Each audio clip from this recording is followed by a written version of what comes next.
Sarvesh sir, आप अभी अभी बेगूसराय से आए हैं। बेगूसराय में आपने कहा कि भाजपा अगर जीत भी जाए लेकिन कांग्रेस रिवाइव कर जाएगी इस इन मुद्दों के साथ जो उनके घोषणा पत्र में है। लेकिन भाजपा की हालत खराब दिख रही है बेगूसराय के अंदर, जहां से गिरिराज जी कैंडिडेट हैं। आपकी सर आवाज इको कर रही है जी। जहां से गिरिराज जी कैंडिडेट है, बेगूसराय वही सीट है जहां 2019 से के बाद 2019 के चुनाव में सबसे ज्यादा चर्चा के केंद्र में रही। हालांकि कन्हैया कुमार हार गए और गिरिराज सिंह जीत गए। लेकिन इस चुनाव में जो खबर आ रही है, गिरिराज सिंह बोल रहे हैं अपने मतदाताओं को कि मेरी गलती की सजा मोदी जी को मत दीजिए। तो सर, हम आपसे सबसे पहले ये समझना चाहेंगे कि ये गिरिराज सिंह से गलती क्या हो गई और किस गलती की सजा मांग रहे हैं गिरिराज सिंह बेगूसराय में। पीयूष जी, बड़ा कंसर्न्ड इशू है और मुझे लगता है कि बेगूसराय पूर्णिया के बाद इस बार भी बेगूसराय हॉट सीट होने जा रही है। बेगूसराय के संदर्भ में बात करें तो गिरिराज सिंह के कंटेक्स्ट में बात करें तो गलती उनसे क्या हुई, ठीक है।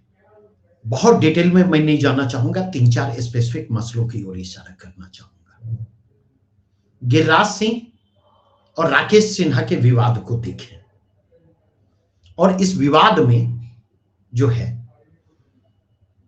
अगर मुझसे पूछे तो ना मैं गिरिराज सिंह को पसंद करता ना राकेश सिन्हा को पसंद करता, लेकिन बेगूसराय का जो बौद्धिक परिवेश है उस बौद्धिक परिवेश में गिरिराज सिंह का बेगूसराय का सांसद होना मुझे लगता है बेगूसराय अस्मिता के लिए शर्मिंदगी का विषय है।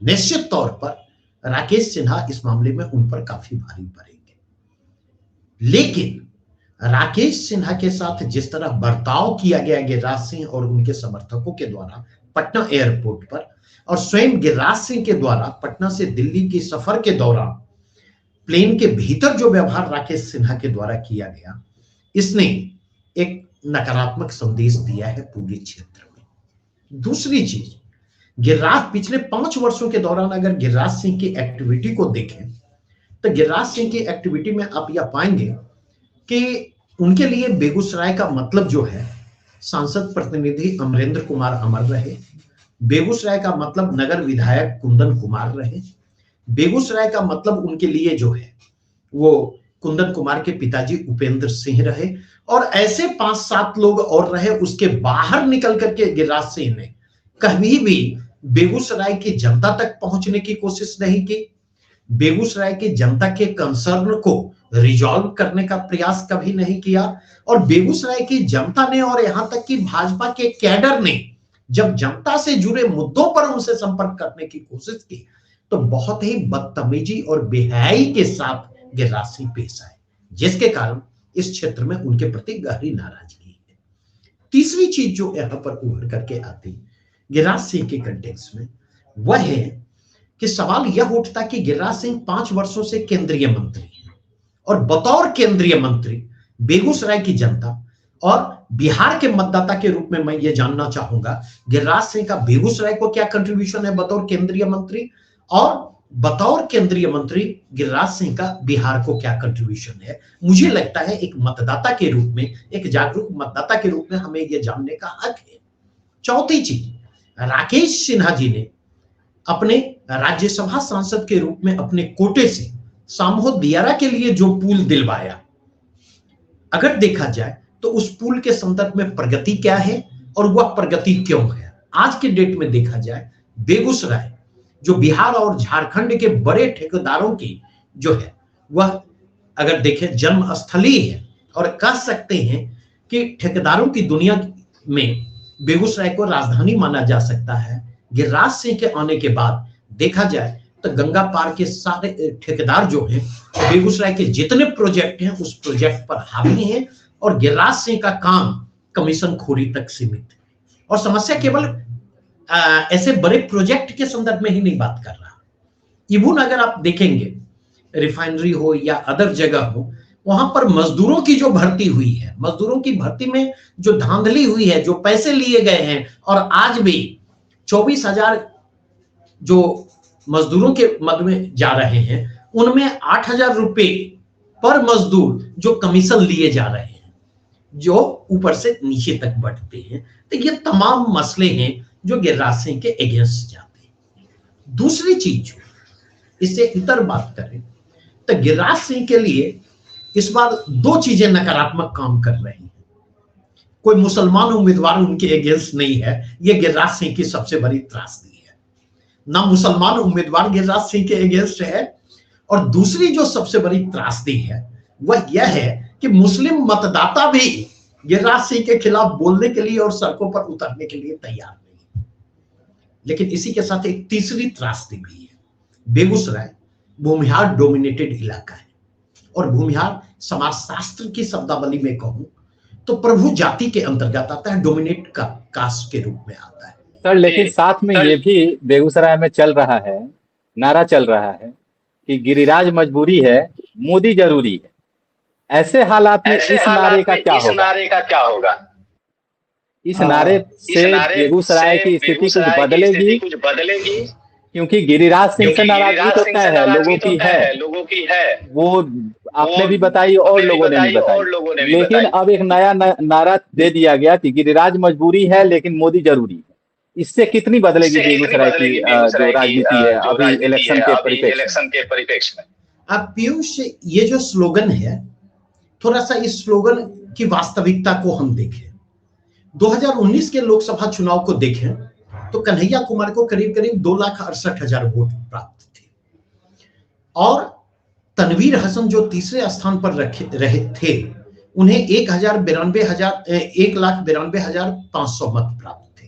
तो मोटा मोटी दोनों मत को जोड़ दें तो ये दोनों मत जो हैं वो करीब करीब आप लेकर के चले, वो 4,62,000 के आसपास जाते हैं, 62,000 63,000 के आसपास जाते हैं। गिरिराज सिंह को अगर देखा जाए तो गिरिराज सिंह को करीब जो है 6,82,000 के आसपास वोट प्राप्त हुए थे। अब अगर इसके कंटेक्स्ट में देखें तो ये 6,82,000 वोट जो पिछले चुनाव में गिरिराज सिंह को मिले थे, ये ना तो गिरिराज सिंह के वोट थे और ना ही ये भाजपा के केवल वोट थे। ये वोट अगर उनकी तरफ गए हैं तो इसलिए क्योंकि भूमिहार वोट बंटने के कारण कहीं ऐसा ना हो कि तनवीर हसन चुनाव जीत जाए, जैसा 2009 के लोकसभा चुनाव में हुआ था, जब बेगूसराय से मुनाजिर हसन जो है हिंदू वोट बंटने के कारण विजयी घोषित हुए थे। अब सवाल यह उठता है कि अगर तनवीर हसन पिछले साल खड़े नहीं होते तो क्या कम्युनल पोलराइजेशन बेगूसराय में उसी तरह होता जिस तरह हुआ? दूसरी बात, अगर तनवीर हसन नहीं खड़े होते तो क्या भूमिहार वोट गिरिराज सिंह को उसी तरह मिल पाते जिस तरह मिले? और तीसरी बात मैं कहना चाहूंगा, हम इस चीज को समझें कि आज जो है राइट विंग हिंदुत्व जो है उसके जो टॉर्च बियरर है, भारत के किसी हिस्से में जाकर के देखें तो उसके टॉर्च बियरर के रूप में ईवीसी सामने आ रहे हैं, दलित सामने आ रहे हैं, ओबीसी सामने आ रहे हैं। सवर्ण टॉर्च बियरर के रूप में सामने नहीं आ रहे, वे नेतृत्व के स्तर पर सक्रिय आपको दिखाई पड़ेंगे। लेकिन जब झंडा लेके, तलवार लेके, भाला लेके, फरसा लेकर के रामनवमी के जुलूस में शामिल होना होता तो ये एलिमेंट यहां पर सामने आकर के।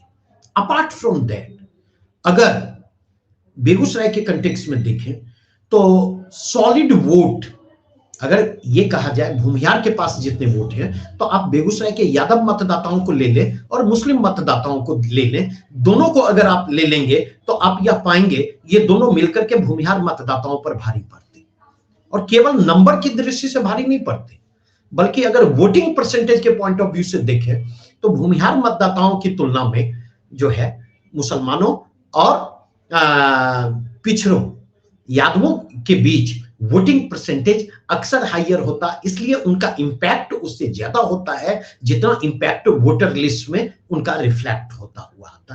तो ये ऐसे पहलू हैं जिन पहलुओं को मुझे नहीं लगता कि ओवरलुक किया जा सकता है, और मुझे लगता है कि निश्चित तौर पर मोदी के जरिए, मोदी के नाम के सहारे जो है डैमेज को मिनिमाइज करने की कोशिश की जाएगी। लेकिन हमें भी यह देखना है कि अगले जो 15 दिन 17 दिन का समय है, इन 15-17 दिन के समय में ये डैमेज को कितना मिनिमाइज करने की कोशिश करते।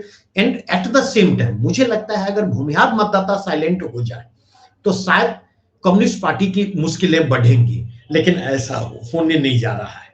किसी भी डोमिनेंट कास्ट से ये अपेक्षा करना कि वो साइलेंट हो जाए और साइलेंटली वो वोट करे, ये संभव मुझे नहीं लगता।